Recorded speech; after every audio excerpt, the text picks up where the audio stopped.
You will hear a number of different recordings and you will have to answer questions on what you hear. There will be time for you to read the instructions and questions, and you will have a chance to check your work. All the recordings will be played once only. The test is in 4 sections. At the end of the test, you will be given 10 minutes to transfer your answers to an answer sheet. Now turn to Section 1. Section 1. You will hear 2 teachers, Andrew and Katie, discussing the coming excursion of their language class. First, you have some time to look at questions 1 to 6.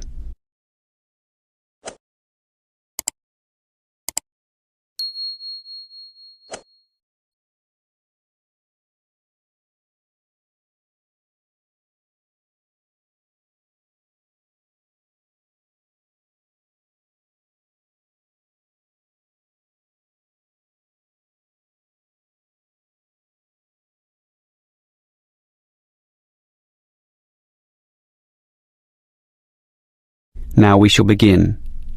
You should answer the questions as you listen, because you will not hear the recording a second time. Listen carefully and answer questions 1 to 6. Well, we have this school excursion plan, but when exactly is it? Is it this Tuesday or Wednesday? Well, it can't be Tuesday with the English tests taking place. Ah, right, not Tuesday but Wednesday. That's right, all day Wednesday, taking a bus outside the city. And where are we going? Last month we went to Arthur Island, so this time we're going to the animal park. Arthur Island was okay, but it was too cold. Let's hope the weather for this week's excursion is better. I don't suppose animals care about bad weather, but I certainly do. Have you heard the forecast? Yes, and it's not too bad. Basically, they're saying Monday will be sunny. Good. But then the weather will change. Not so good. Yes, Tuesday we'll have some showers, but by Wednesday, the day of our excursion, it will be, well, their words are cold and cloudy. Cold and cloudy. Well, as long as it isn't wet and rainy, I'm happy enough. We won't need umbrellas, just warm clothing. And what time will we get there? Let's see, the bus picks us up at 8:30 a.m. and then it's an hour and a half on the road, so we arrive at 10 a.m. Sorry, with the 15-minute break, that will actually be 10:15 a.m. That's early enough. Then all our students can see the animals, have their fun, and do whatever they want to do. Well, one fun event planned that day is Birds of Prey. What's that? That's when they bring out several birds of prey, eagles, falcons, kites, those sorts of birds, and throw pieces of meat into the air, and the birds swoop down and eat them. It's quite impressive. Sounds great. Birds of prey. Are there any other activities? There's a catered lunch at the park restaurant. We've already paid for that. And in the afternoon there's... Well, I had a choice between the reptile display and the koala handling. In the reptile display, the students can handle live pythons and various other snakes. Surely they'd rather hold koalas. I'm sure, but the koalas can't be handled unless the weather's sunny, and given the forecast, I thought it better to choose the reptile display. That's a shame. These Asian students would love the koala handling. Yes, I know, but we can't control the weather. And then we get back. What time will that be? We leave the park at 4:30, but then we face traffic, so we won't get back until well after 6 p.m. It will most likely be 6:30, but that's better than the last trip. We didn't get home until 8:30 that time. Yes, that was a bit too late, wasn't it? Before you hear the rest of the conversation, you have some time to look at questions 7 to 10.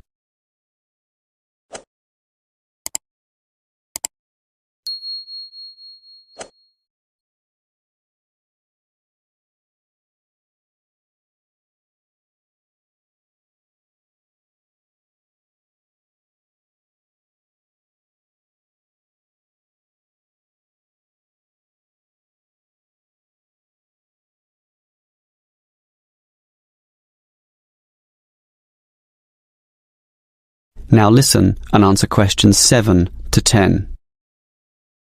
Andrew, I understand you've been doing some research regarding the breakdown by nationality of our student body. That must have produced some interesting results. You're right. I got some statistics from head office. I would imagine that most of our students are either Japanese or Chinese. You imagine right. But it's the Chinese who constitute the majority, but only just. I had thought Koreans might be second, but it's actually the Japanese, quite close behind. It's somewhat surprising, but obviously all those study tours that our university markets in Japan are bringing in students. What's the breakdown exactly? Japanese are a quarter of the whole, which is considerable. Last year they were only 16%, so that market has grown nicely. The only other proportions of some weight are the Indonesians and Koreans, about the same. Indonesians at 15% and the Koreans are a little higher, not like last year when they were less than 10%. I thought we'd have more Indonesians than Koreans. Well, as I said, they're about the same. Just like the Saudi and Thai student numbers, almost the same also, both just under 10. Which one is bigger? Thai students number just a fraction more. As for the other nationalities, collectively they're only 3%, so it wasn't worth giving each of them a separate category. I just grouped them under other. That's Vietnamese, South American, a couple of Russians, and so on. That is the end of section 1. You now have half a minute to check your answers.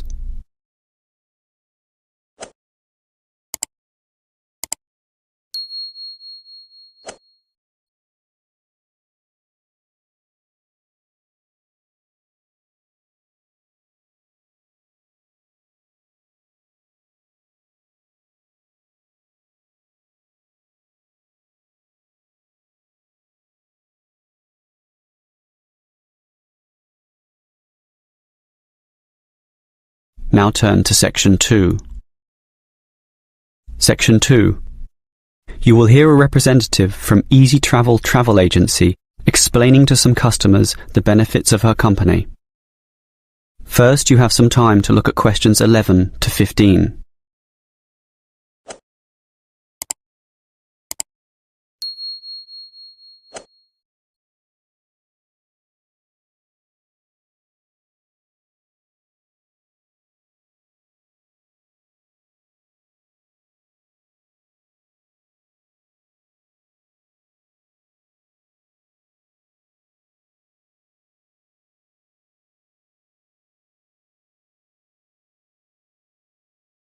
Now listen carefully and answer questions 11 to 15.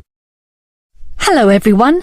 Now you're here because you're interested in travel, right?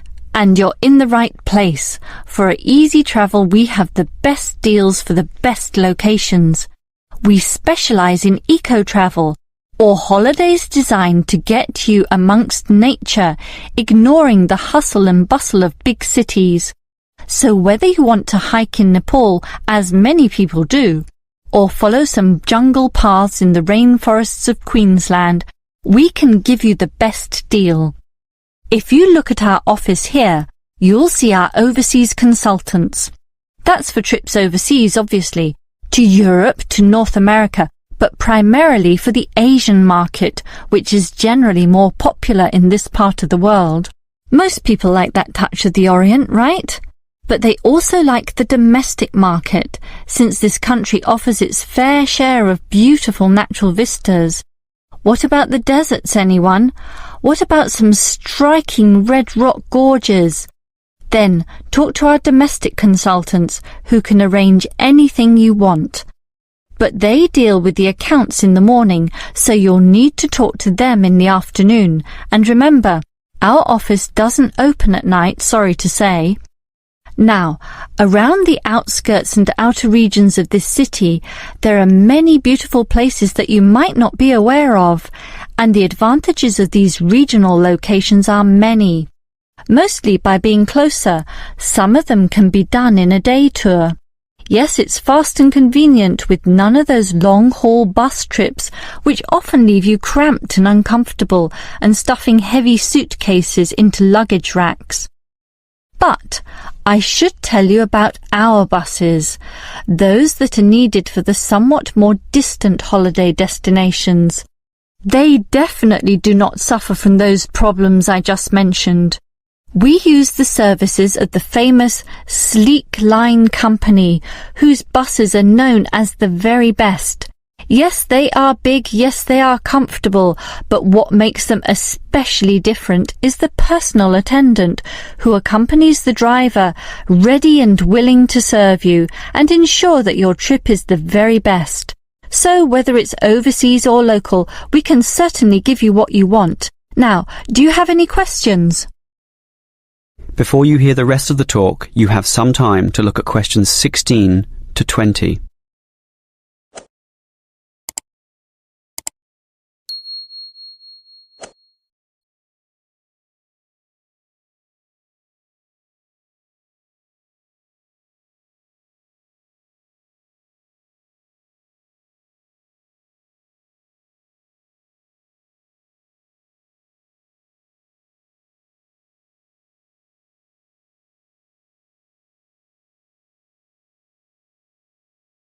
Now listen and answer questions 16 to 20.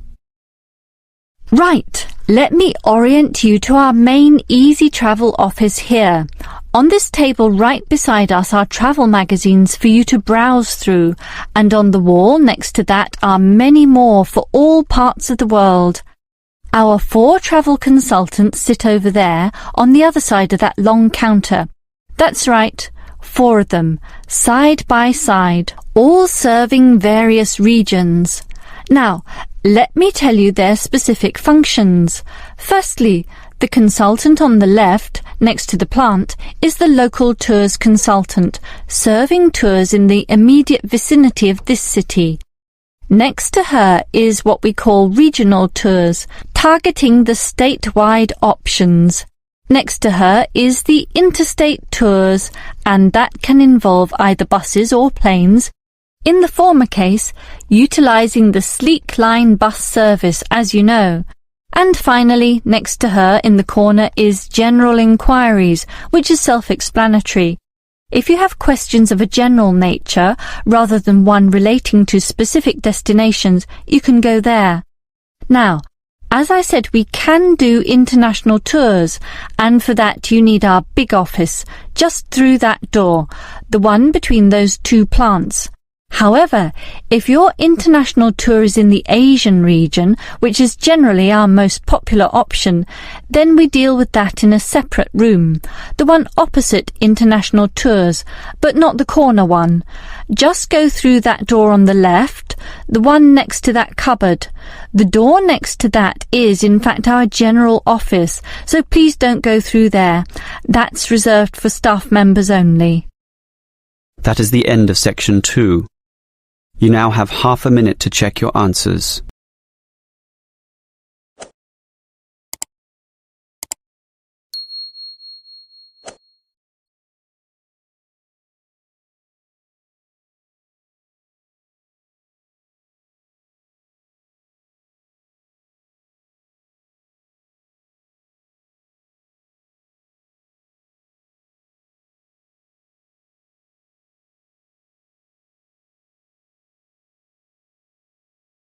Section 3. You will hear 3 students, Steve, David and Susan, discussing the different courses they attend. First, you have some time to look at questions 21 to 26.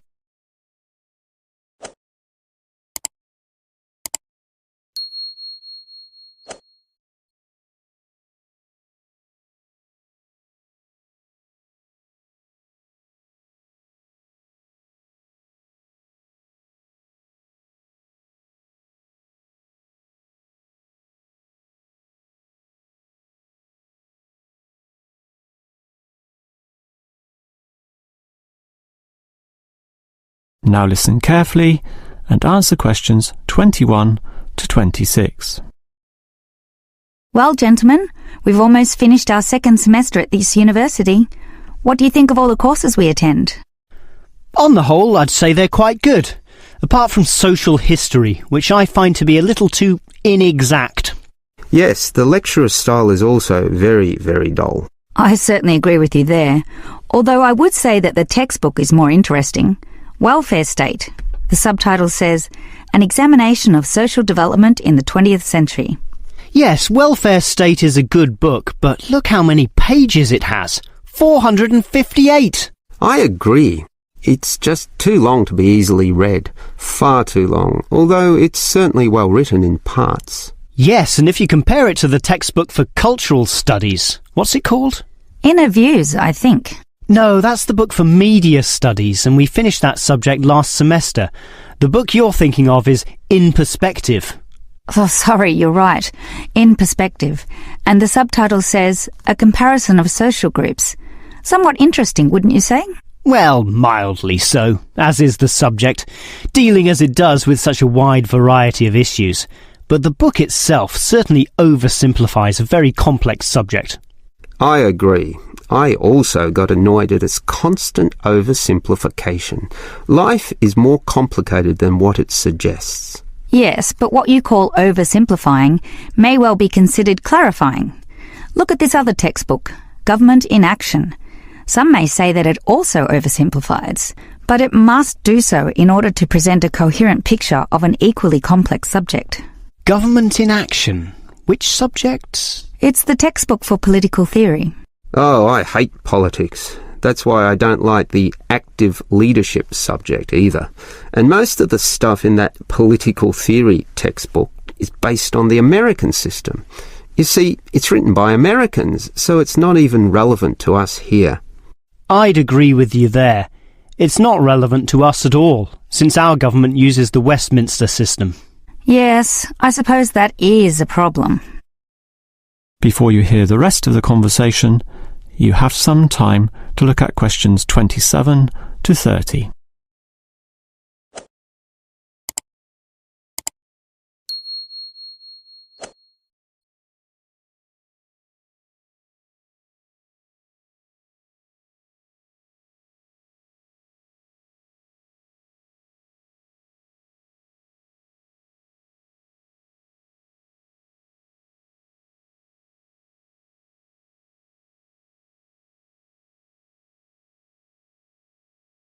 Now listen and answer questions 27 to 30.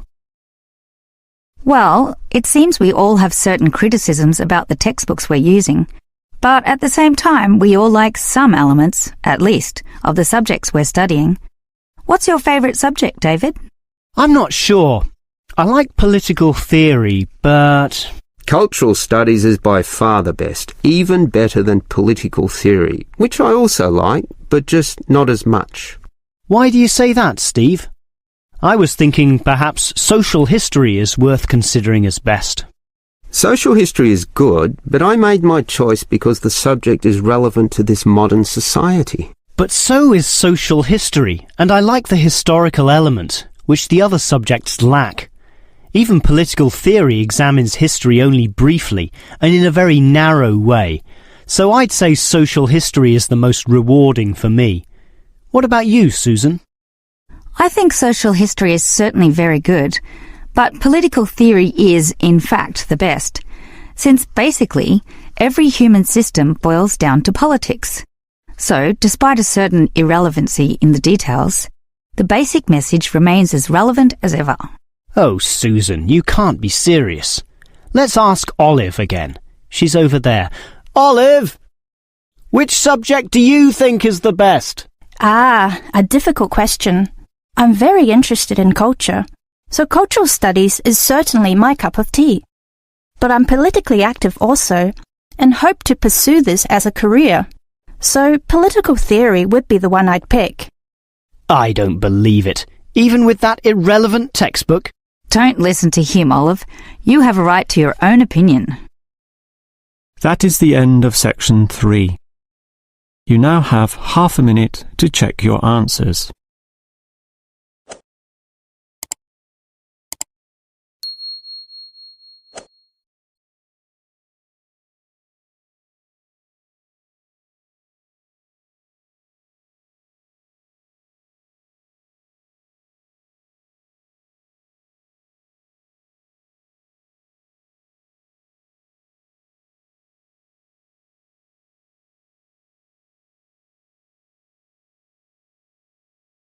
Now turn to Section 4. Section 4. You will hear a lecturer talking about the movement of population towards cities. Now you have some time to look at questions 31 to 35.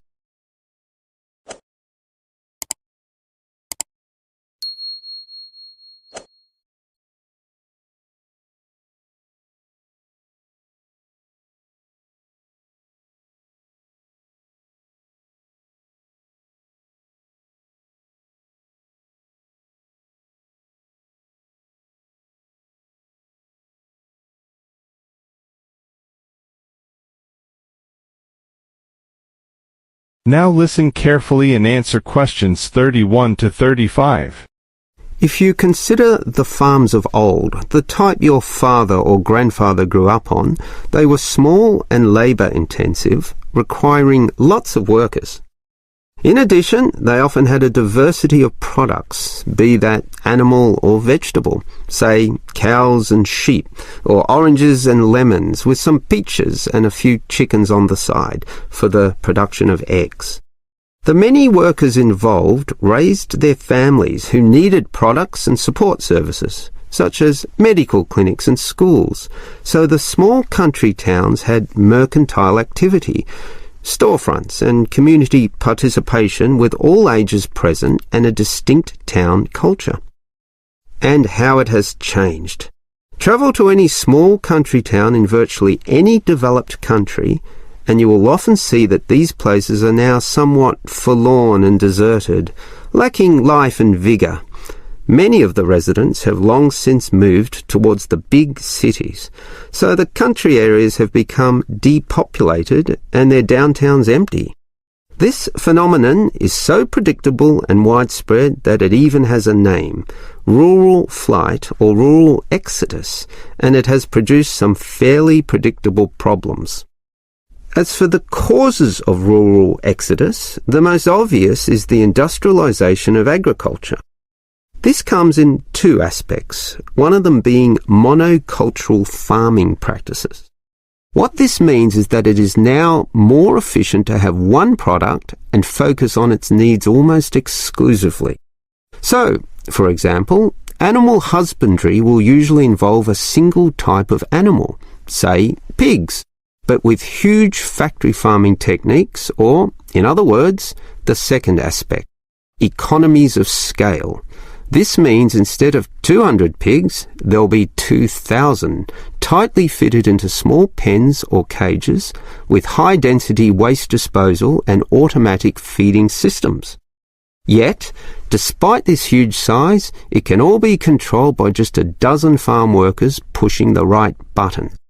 You might not like it, but in a competitive market, the cheaper the overheads, the better, and one can't argue with market economics. It's simply the way of the modern world, and it has changed the face of rural districts mostly for the worst.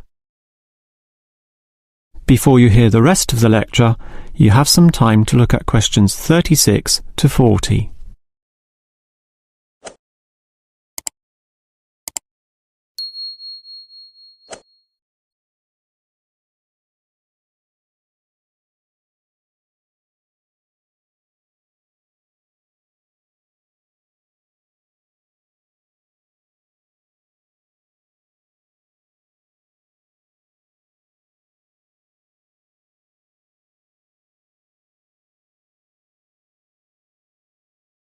Now listen and answer questions 36 to 40.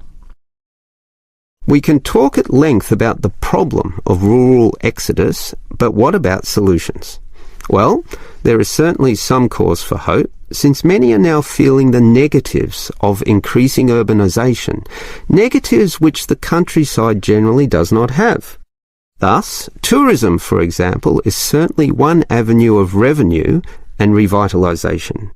The most important consideration here is that the local residents themselves participate in developing such initiatives and deciding what happens, since outsiders, be they state government or city-based planners, do not fully understand the local settings, the possibilities which may be on offer, or the town culture, since even small rural areas can be highly distinctive from neighbouring ones.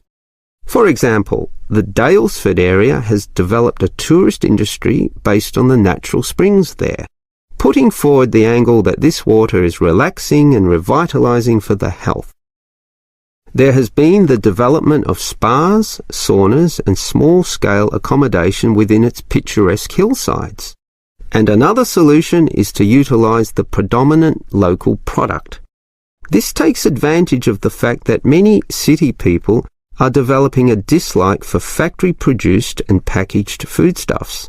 They are becoming interested in products that can be sold directly to them at a cheaper price while preserving all the freshness from the tree or animal. It is important here that the country area is not only characterised by a specific product, but markets this idea well. For example, many areas of country Victoria have developed widespread grape growing and winemaking facilities and encourage wine tasting tourism, now a thriving industry with an international patronage. Similarly, Harcourt is famous for apples, Shepparton for mature cheeses, and Mildura for its citrus products. Such strategies, done well, give hope that rural areas can revitalise somewhat and once again be lively and interesting places to live in. That is the end of section 4. You now have half a minute to check your answers.